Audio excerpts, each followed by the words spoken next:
Hello दोस्तों, आप सभी का स्वागत है आपके अपने यूट्यूब चैनल टीम विशाल एजुकेशन पर।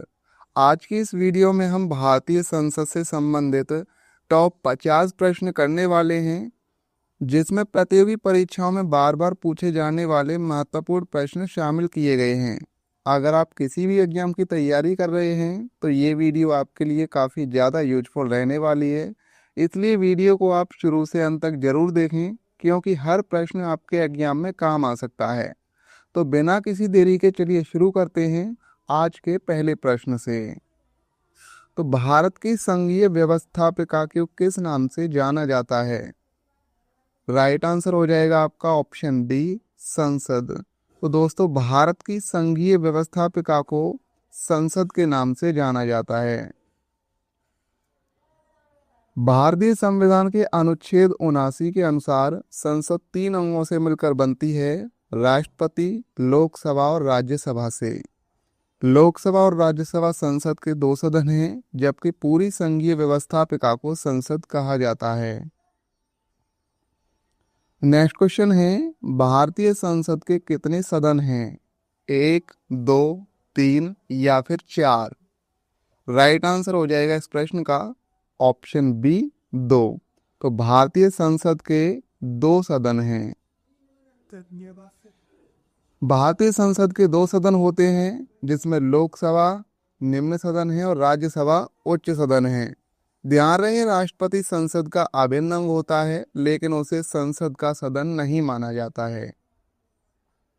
संसद के किस सदन को प्रतिनिधि सभा भी कहा जाता है? लोकसभा को, राज्यसभा को, इन दोनों को या फिर इनमें से किसी को नहीं? राइट आंसर हो जाएगा इस प्रश्न का ऑप्शन ए, लोकसभा को। संसद के लोकसभा को प्रतिनिधि सभा भी कहा जाता है। लोकसभा को प्रतिनिधि सभा कहा जाता है क्योंकि इसके सदस्य सीधे जनता द्वारा चुने जाते हैं और जनता का प्रतिनिधित्व करते हैं, जबकि राज्यसभा को राज्यों की परिषद कहा जाता है। संसद का लोकप्रिय सदन कौन सा है? लोकसभा, राज्यसभा, ये दोनों या फिर कोई नहीं? राइट आंसर हो जाएगा इस प्रश्न का ऑप्शन ए, लोकसभा। लोकसभा को लोकप्रिय सदन कहा जाता है क्योंकि इसके सदस्य प्रत्यक्ष रूप से जनता द्वारा चुने जाते हैं, जबकि राज्यसभा के सदस्य जनता द्वारा सीधे नहीं चुने जाते, बल्कि राज्य विधानसभाओं के निर्वाचित सदस्यों द्वारा चुने जाते हैं। संसद का स्थायी सदन है लोकसभा, राज्यसभा, ये दोनों या फिर इनमें से कोई नहीं? राइट आंसर हो जाएगा इस प्रश्न का ऑप्शन बी, राज्यसभा। तो दोस्तों, राज्यसभा को स्थायी सदन कहा जाता है क्योंकि इसे कभी भी भंग नहीं किया जा सकता। इसके सदस्यों का कार्यकाल 6 वर्ष होता है और हर 2 वर्ष बाद 1/3 सदस्य सेवानिवृत्त हो जाते हैं और नए सदस्य चुने जाते हैं। इसके विपरीत लोकसभा का कार्यकाल सामान्यतः 5 वर्ष का होता है और इसे भंग किया जा सकता है। दोस्तों, अगर आपको वीडियो की क्वालिटी पसंद आ रही हो तो वीडियो को लाइक करें और चैनल को भी सब्सक्राइब जरूर कर लें। नेक्स्ट प्रश्न है, भारत के संविधान के अनुच्छेद 79 के अनुसार निम्नलिखित में से किसे या किन्हें भारत की संसद के एक भाग के रूप में वर्णित किया गया है? लोकसभा, राज्यसभा या भारत का राष्ट्रपति? तो इनमें से आपको बताना है कौन सा ऑप्शन राइट हो जाएगा। केवल एक और 2, केवल 2 और 3 या फिर 1, 2, 3? तो इस प्रश्न का राइट आंसर हो जाएगा ऑप्शन डी, 1, 2 और 3। भारतीय संविधान के अनुच्छेद 79 में स्पष्ट रूप से कहा गया है कि संसद राष्ट्रपति तथा 2 सदनों राज्यसभा और लोकसभा से मिलकर बनेगी। अर्थात संसद के 3 घटक हैं, राष्ट्रपति, राज्यसभा और लोकसभा। ध्यान रहे, राष्ट्रपति संसद का अभिन्न अंग है, लेकिन वह लोकसभा या राज्यसभा का सदस्य नहीं होता है। निम्नलिखित में से कौन सा एक प्रावधान भारतीय संविधान के अंतर्गत संसद के सदस्यों के विशेषाधिकार तथा उन्नतियों को निर्धारित करता है? राइट आंसर हो जाएगा इस प्रश्न का ऑप्शन सी अनुच्छेद 105। भारतीय संविधान का अनुच्छेद 105 संसद तथा उसके सदस्यों के विशेषाधिकारों और उन मुक्तियों से संबंधित है और इसके अंतर्गत संसद में भाषण की स्वतंत्रता तथा सदन के भीतर कही गई बातों या दिए गए मत के लिए न्यायालय में कार्रवाई से संरक्षण प्राप्त होता है। निम्नलिखित में से कौन संसद का अनन्य भाग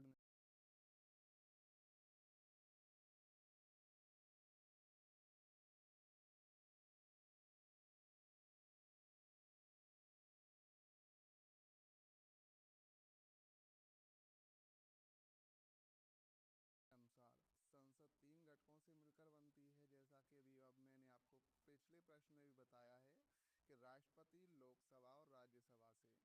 इसलिए राष्ट्रपति संसद का अभिन्न अंग है, लेकिन उपराष्ट्रपति संसद का अभिन्न अंग नहीं है।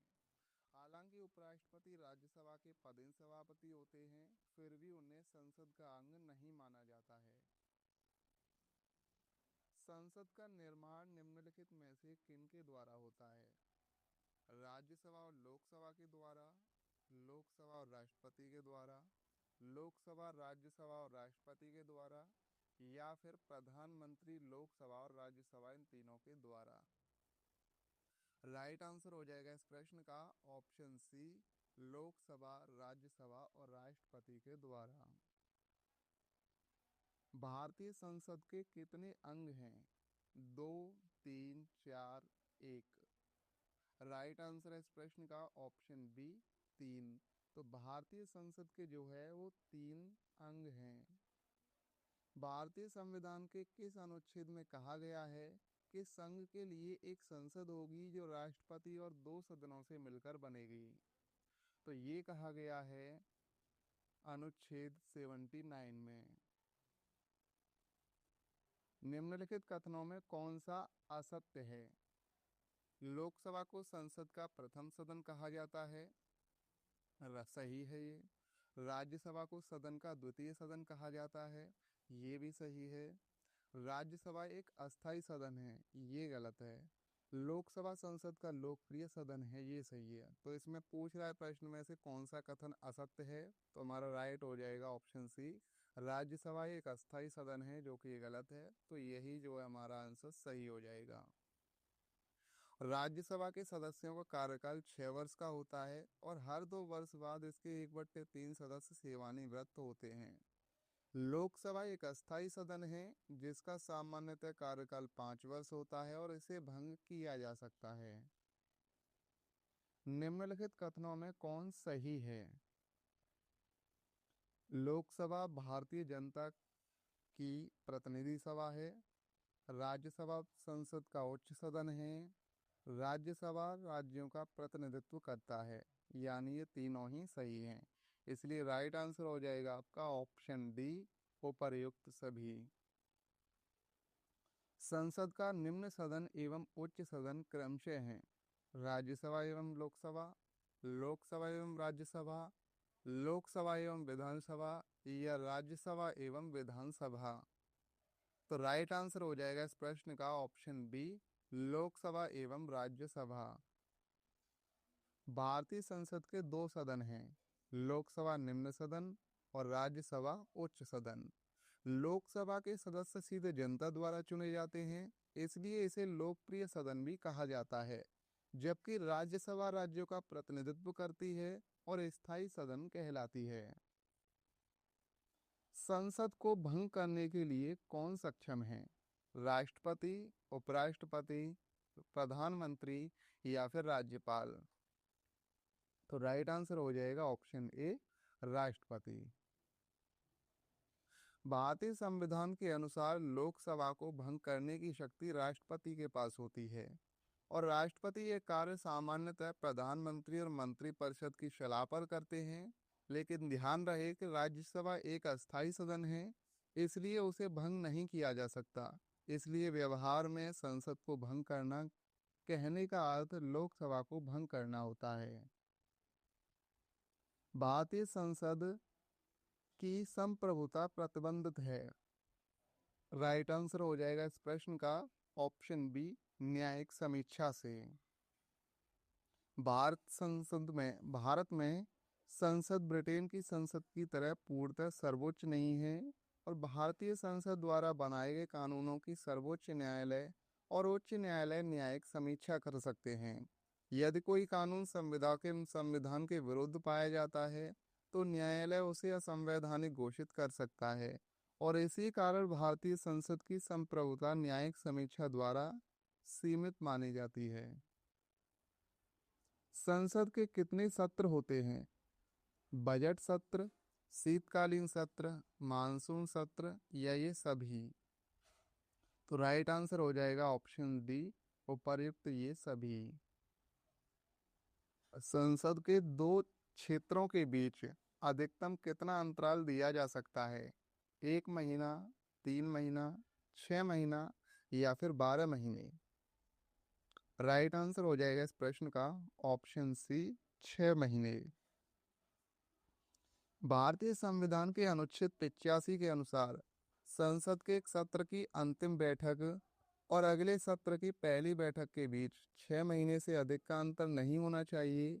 इसका अर्थ है कि संसद की बैठक वर्ष में कम से कम 2 बार अवश्य होनी चाहिए।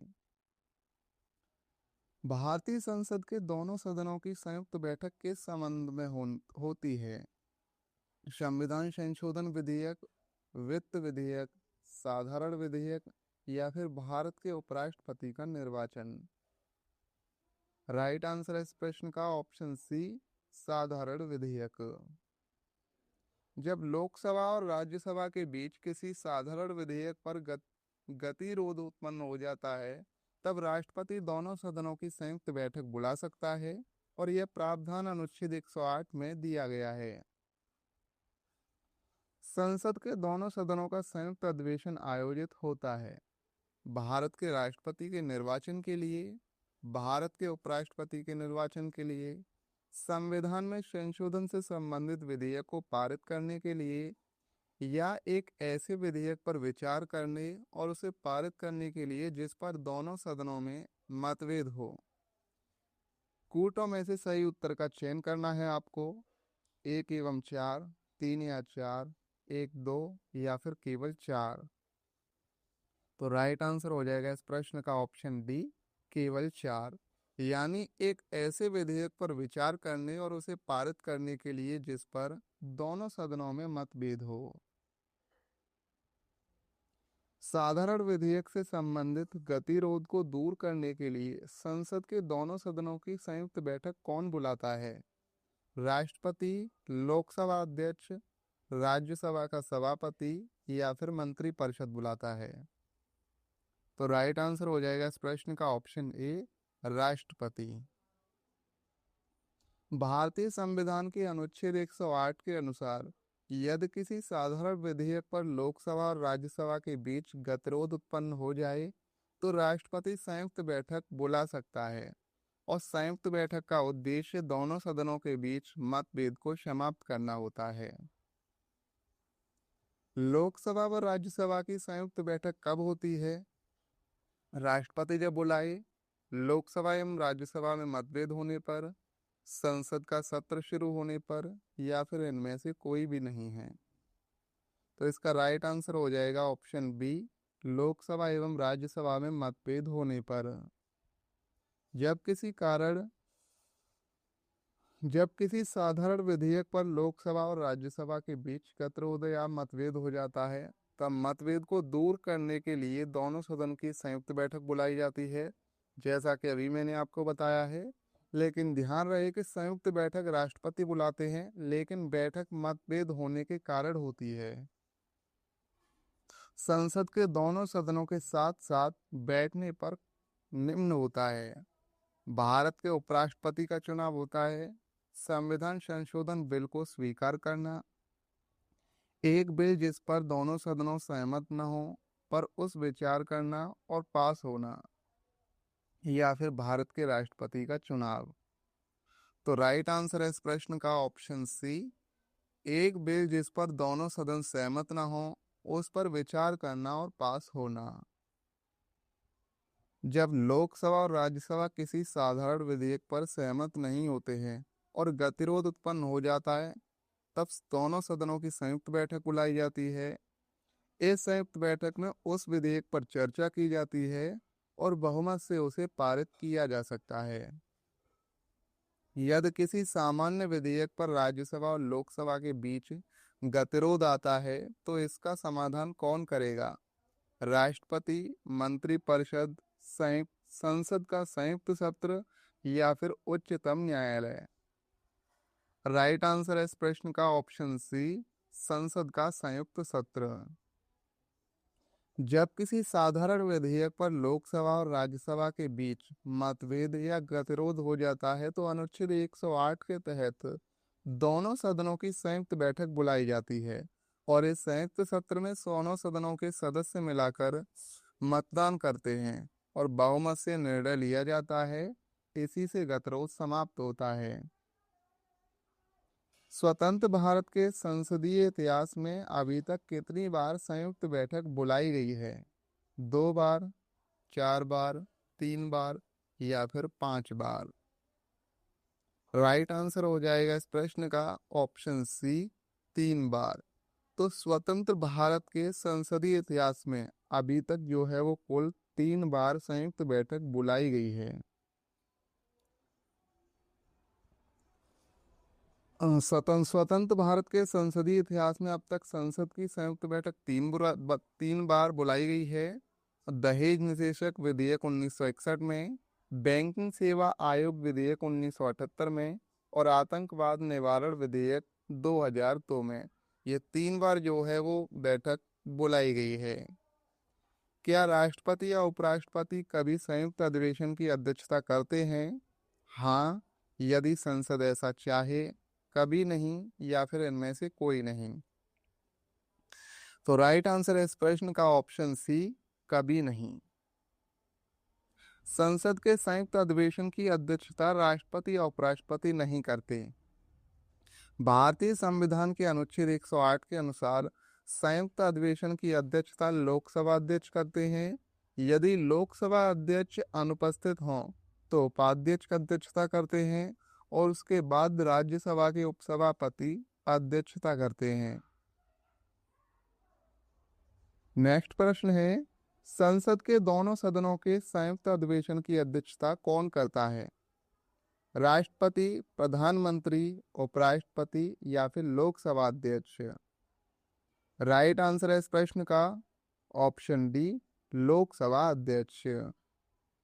भारतीय संविधान के अनुच्छेद 108 के अनुसार जब लोकसभा और राज्यसभा की संयुक्त बैठक होती है तो उसकी अध्यक्षता लोकसभा अध्यक्ष करते हैं, लेकिन ध्यान रहे राष्ट्रपति संयुक्त अधिवेशन बुलाते हैं और लोकसभा अध्यक्ष उसकी अध्यक्षता करते हैं। संसद के संयुक्त बैठक को कौन संबोधित करता है? प्रधानमंत्री, स्पीकर, डिप्टी स्पीकर या फिर राष्ट्रपति? राइट आंसर है इस प्रश्न का ऑप्शन डी, राष्ट्रपति संबोधित करते हैं। जब संसद के दोनों सदनों की संयुक्त बैठक विशेषकर प्रत्येक वर्ष के प्रथम सत्र तथा लोकसभा के आम चुनाव के बाद प्रथम सत्र आयोजित होती है तो उसे राष्ट्रपति संबोधित करते हैं। और ध्यान रखें, राष्ट्रपति संबोधित करते हैं और लोकसभा अध्यक्ष अध्यक्षता करते हैं। भारत की संसद के दोनों सदनों की संयुक्त बैठकें किस लिए आयोजित की जाती हैं? भारत के राष्ट्रपति को निर्वाचित करने के लिए, भारत के उपराष्ट्रपति को निर्वाचित करने के लिए, संविधान संशोधन विधेयक को अंगीकार करने के लिए या फिर उस विधेयक पर विचार करने तथा उसे पारित करने के लिए जिस पर दोनों में मतभेद हो। राइट आंसर हो जाएगा इस प्रश्न का ऑप्शन डी, उस विधेयक पर विचार करने तथा उसे पारित करने के लिए जिस पर दोनों में मतभेद हो। जब किसी साधारण विधेयक पर लोकसभा और राज्यसभा के बीच मतभेद हो जाता है, तब उस मतभेद को दूर करने के लिए संसद के दोनों सदनों की संयुक्त बैठक बुलाई जाती है और इस संयुक्त बैठक में उस विधेयक पर चर्चा होती है और बहुमत से निर्णय लिया जाता है। संसद के संयुक्त अधिवेशन में विधेयक पारित होता है? इस प्रश्न का राइट आंसर हो जाएगा ऑप्शन सी, दोनों सदनों के कुल उपस्थित तथा मतदाता सदस्यों के सामान्य बहुमत द्वारा। संसद के संयुक्त अधिवेशन में किसी विधेयक को पारित करने के लिए उपस्थित और मतदान करने वाले सदस्यों का साधारण बहुमत पर्याप्त होता है। जो सदस्य उपस्थित हैं और मतदान करते हैं उनमें से आधे के अधिक सदस्यों का समर्थन मिल जाने पर विधेयक पारित माना जाता है। संविधान संशोधन प्रस्ताव के संबंध में दोनों सदनों में मतभेद होने की स्थिति में लोकसभा की इच्छानुसार पारित होता है, राज्यसभा की इच्छानुसार पारित होता है, संयुक्त अधिवेशन में फैसला होगा या फिर प्रस्ताव गिर जाएगा। राइट आंसर है इस प्रश्न का ऑप्शन डी, प्रस्ताव गिर जाएगा। संविधान संशोधन विधेयक अनुच्छेद 368 के तहत पारित किया जाता है और इसे लोकसभा और राज्यसभा दोनों को अलग अलग विशेष बहुमत से पारित करना अनिवार्य होता है। यदि एक सदन इसे पारित कर दे और दूसरा सदन अस्वीकार कर दे या सहमत न हो तो संयुक्त अधिवेशन नहीं बुलाया जाता। ऐसी स्थिति में संविधान संशोधन विधेयक समाप्त हो जाता है। संसद की कार्यवाही सूची में प्रथम विषय होता है शून्यकाल, प्रश्नकाल, ध्यानाकर्षण प्रस्ताव या फिर स्थगन प्रस्ताव। राइट आंसर है ऑप्शन बी, प्रश्नकाल। संसद की बैठक शुरू होने पर सबसे पहले प्रश्नकाल होता है। इस दौरान संसद सरकार से विभिन्न विषयों पर प्रश्न पूछते हैं और मंत्री उसके उत्तर देते हैं। सामान्यतः प्रश्नकाल सुबह 11 बजे से 12 बजे तक चलता है। समय सदन के अनुसार बदल सकता है। कौन सी प्रथा संसदीय प्रणाली को भारत की देन है? राइट आंसर हो जाएगा इस प्रश्न का ऑप्शन ए, शून्यकाल। शून्यकाल भारतीय संसदीय प्रणाली की एक अनूठी देन है। इसका उल्लेख संविधान या संसद के नियमों में नहीं है, फिर भी संसदीय परंपरा के रूप में इसका विकास भारत में हुआ और यह प्रश्नकाल के तुरंत बाद शुरू होता है, जिसमें सांसद बिना पूर्व सूचना के जनहित के महत्वपूर्ण मुद्दे उठा सकते हैं। संसद के किसी सदस्य की सदस्यता तब समाप्त समझी जाती है यदि वह बिना सदन को सूचित किए अनुपस्थित रहता है।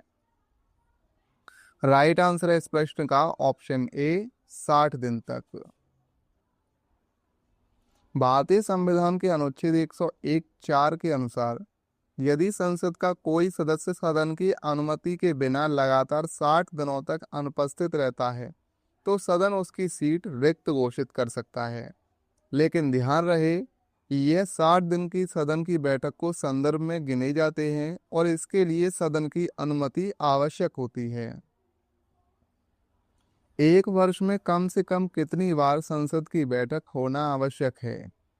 राइट आंसर हो जाएगा इस प्रश्न का ऑप्शन बी, 2 बार। तो एक वर्ष में कम से कम 2 बार संसद की बैठक होना आवश्यक है। भारतीय संविधान के अनुच्छेद 85 के अनुसार संसद के 2 सत्रों के बीच 6 महीने से अधिक का अंतर नहीं होना चाहिए। इसलिए संविधान के अनुसार संसद की बैठक एक वर्ष में कम से कम 2 बार होना आवश्यक है। हालांकि व्यवहार में संसद के सामान्यतः 3 सत्र होते हैं, बजट सत्र, मानसून सत्र और शीतकालीन सत्र। संसद की संरचना के संबंध में निम्नलिखित कथनों में से कौन सा सही नहीं है? राज्यसभा में राज्यों के प्रतिनिधियों का निर्वाचन सीधे जनता द्वारा किया जाता है, ये गलत। लोकसभा में संघ राज्य क्षेत्रों से प्रतिनिधियों का चुनाव प्रत्यक्ष निर्वाचन द्वारा किया जाता है, सही है। राज्यसभा में 12 नामित सदस्य होते हैं, सही है। और लोकसभा में अनुसूचित जातियों और अनुसूचित जनजातियों के लिए स्थान आरक्षित होते हैं, ये भी सही है। अब पूछ रहा है प्रश्न में से कौन सा सही नहीं है, तो हमारा राइट आंसर हो जाएगा इसका ऑप्शन ए कि राज्यसभा में राज्यों के प्रतिनिधियों का निर्वाचन सीधे जनता द्वारा किया जाता है, ये गलत हो जाएगा। निम्न विधेयकों में से किसका एक भारतीय संसद के दोनों सदनों द्वारा अलग अलग विशेष बहुमत से पारित होना आवश्यक है? राइट आंसर है इस प्रश्न का ऑप्शन डी, संविधान संशोधन विधेयक। भारतीय संविधान के अनुच्छेद 368 के अनुसार संविधान संशोधन विधेयक को लोकसभा और राज्यसभा दोनों में अलग अलग विशेष बहुमत से पारित करना आवश्यक होता है। विशेष बहुमत का अर्थ है सदन की कुल सदस्य संख्या का बहुमत तथा उपस्थित और मतदान करने वाले सदस्यों के कम से कम 2/3 मत। लेकिन ध्यान रहे, यदि किसी एक सदन में यह विधेयक पारित नहीं होता तो संयुक्त अधिवेशन नहीं बुलाया जाता। सांसदों के वेतन का निर्णय कौन करता है? संसद, केंद्रीय मंत्रिपरिषद, राष्ट्रपति या फिर लोकसभा अध्यक्ष? राइट आंसर है इस प्रश्न का ऑप्शन ए, संसद। भारतीय संविधान के अनुच्छेद 106 के अनुसार सांसदों और राज्यसभा के सदस्यों के वेतन और भत्ते संसद द्वारा कानून बनाकर निर्धारित किए जाते हैं। अर्थात सांसदों का वेतन का अंतिम निर्णय संसद करती है। संसद के कुल सदस्यों का कितना भाग वैधानिक चैम्बर की मीटिंग बुलाने के लिए आवश्यक गण पूर्ति है? राइट आंसर हो जाएगा इस प्रश्न का ऑप्शन ए, 1/10। भारतीय संविधान के अनुच्छेद 100 के अनुसार संसद के किसी भी सदन की कार्यवाही चलाने के लिए कुल सदस्य संख्या का कम से कम 1/10 उपस्थित होना आवश्यक है। इसे गणपूर्ति कहते हैं। यदि गणपूर्ति पूरी नहीं होती तो संसद की कार्यवाही स्थगित की जा सकती है। संसदीय प्रणाली वाली सरकार को अन्य किस नाम से जाना जाता है? तो राइट आंसर है इसका ऑप्शन बी, उत्तरदायी सरकार के नाम से। संसदीय शासन प्रणाली में मंत्रिपरिषद सामूहिक रूप से लोकसभा के प्रति उत्तरदायी होते हैं। यदि लोकसभा अविश्वास प्रस्ताव पारित कर दे तो मंत्रिपरिषद को इस्तीफा देना पड़ता है और इसी कारण संसदीय सरकार को उत्तरदायी सरकार कहा जाता है। भारत की संसद के बारे में निम्नलिखित में से क्या सही नहीं है? राष्ट्रपति लोकसभा और राज्यसभा से संसद बनती है, ये सही है। लोकसभा में मनोनीत सदस्य नहीं होते हैं, ये गलत। राज्यसभा को भंग नहीं किया जा सकता, ये सही। और राज्यसभा के कुछ सदस्य राष्ट्रपति द्वारा नाम निर्देशित होते हैं, ये सही है। अब प्रश्न में पूछा है कि क्या सही नहीं है, तो ऑप्शन बी, लोकसभा में मनोनीत सदस्य नहीं होते हैं, तो ये गलत हो जाएगा और यही हमारा राइट आंसर है। नेक्स्ट प्रश्न है कि संविधान लागू होने के बाद सर्वप्रथम त्रिशंकु संसद का गठन कब हुआ? 1980 में, 1989, 1991 या फिर 1977 में? तो राइट आंसर हो जाएगा इस प्रश्न का ऑप्शन बी, 1989 में। त्रिशंकु संसद वह स्थिति होती है जब किसी एक राजनीतिक दल को लोकसभा में स्पष्ट बहुमत प्राप्त नहीं होता। भारत में पहली बार 1989 के लोकसभा चुनाव के बाद ऐसी स्थिति नहीं बनी। ऐसी स्थिति बनी थी, किसी भी दल को पूर्ण बहुमत नहीं मिला, इसलिए गठबंधन और बाहरी समर्थन से सरकार बनी। नेक्स्ट प्रश्न है, अस्थायी संसद भारत में कब तक अस्तित्व में रही? राइट आंसर है इस प्रश्न का ऑप्शन डी, 17 अप्रैल 1952 तक।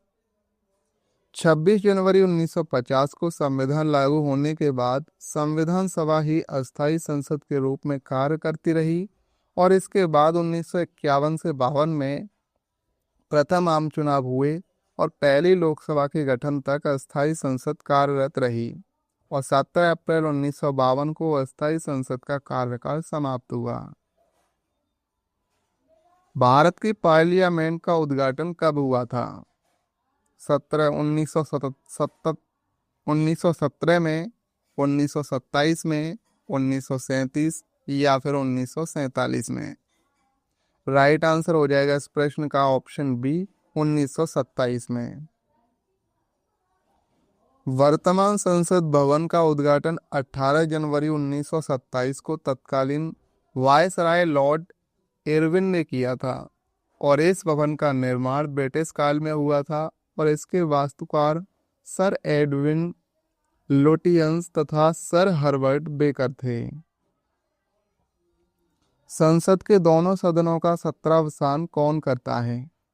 राइट आंसर है ऑप्शन बी, राष्ट्रपति। भारतीय संविधान के अनुसार अनुच्छेद 85 के अनुसार राष्ट्रपति संसद के दोनों सदनों को आहूत और सत्रावसित करता है, अर्थात किसी सत्र की समाप्ति की औपचारिक घोषणा राष्ट्रपति द्वारा की जाती है। संसद के किन सदस्यों को गैर सरकारी सदस्य कहा जाता है? राइट आंसर है ऑप्शन बी, मंत्री के अलावा अन्य प्रत्येक सांसद को। संसद में जो सदस्य मंत्री नहीं होते उन्हें गैर सरकारी सदस्य कहा जाता है और इसमें सत्ता पक्ष, विपक्ष या निर्दलीय सभी सांसद शामिल हो सकते हैं, बशर्ते वे मंत्री न हों। इसलिए प्राइवेट मेंबर बिल वह विधेयक होता है जिसे कोई मंत्री नहीं बल्कि कोई सामान्य सांसद प्रस्तुत करता है। भारत की संसद यानी पार्लियामेंट मुख्यतः किस मॉडल पर आधारित है? राइट आंसर है ऑप्शन बी, ब्रिटिश पार्लियामेंट। किसी संसद सदस्य की अयोग्यता के संदर्भ में निर्णय कौन करता है? तो राइट आंसर है इसका ऑप्शन सी, राष्ट्रपति निर्णय करता है। भारतीय संविधान के अनुच्छेद 103 के अनुसार यदि किसी सांसद की अयोग्यता को लेकर प्रश्न उठता है तो उसका निर्णय राष्ट्रपति करते हैं। हालांकि राष्ट्रपति यह निर्णय निर्वाचित आयोग की राय प्राप्त करने के बाद ही लेते हैं और व्यवहार में उसी राय का पालन करते हैं। संसद शब्द को संदर्भित करता है, इसका राइट आंसर हो जाएगा ऑप्शन डी, राष्ट्रीय विधायिका। संसद भारत की राष्ट्रीय विधायिका है जो पूरे देश के लिए कानून बनाती है और भारतीय संविधान के अनुच्छेद 79 के अनुसार संसद का गठन राष्ट्रपति, लोकसभा और राज्यसभा से मिलकर होता है। इसलिए संसद केवल लोकसभा या राज्यसभा नहीं बल्कि देश की सर्वोच्च विधायिका है। भारतीय संसदीय समूह की स्थापना किस वर्ष हुई थी? तो इस प्रश्न का राइट आंसर हो जाएगा 1949 में। भारतीय संसदीय समूह की स्थापना 1949 में की गई थी और यह भारत के सांसदों का एक स्वायत्त निकाय है और अंतर संसदीय गतिविधियों को बढ़ावा देता है और यह समूह इंटर पार्लियामेंट्री यूनियन और कॉमनवेल्थ पार्लियामेंट एसोसिएशन में भारत का प्रतिनिधित्व भी करता है। तो दोस्तों, आज के इस वीडियो में हमने भारतीय संसद के संबंधित टॉप 50 सबसे महत्वपूर्ण प्रश्नों को कवर किया है। अगर ये वीडियो आपके लिए हेल्पफुल रही हो तो वीडियो को लाइक करें, शेयर करें और चैनल को सब्सक्राइब करना ना भूलें। तो चलिए मिलते हैं एक और नई वीडियो के साथ। धन्यवाद। जय हिंद।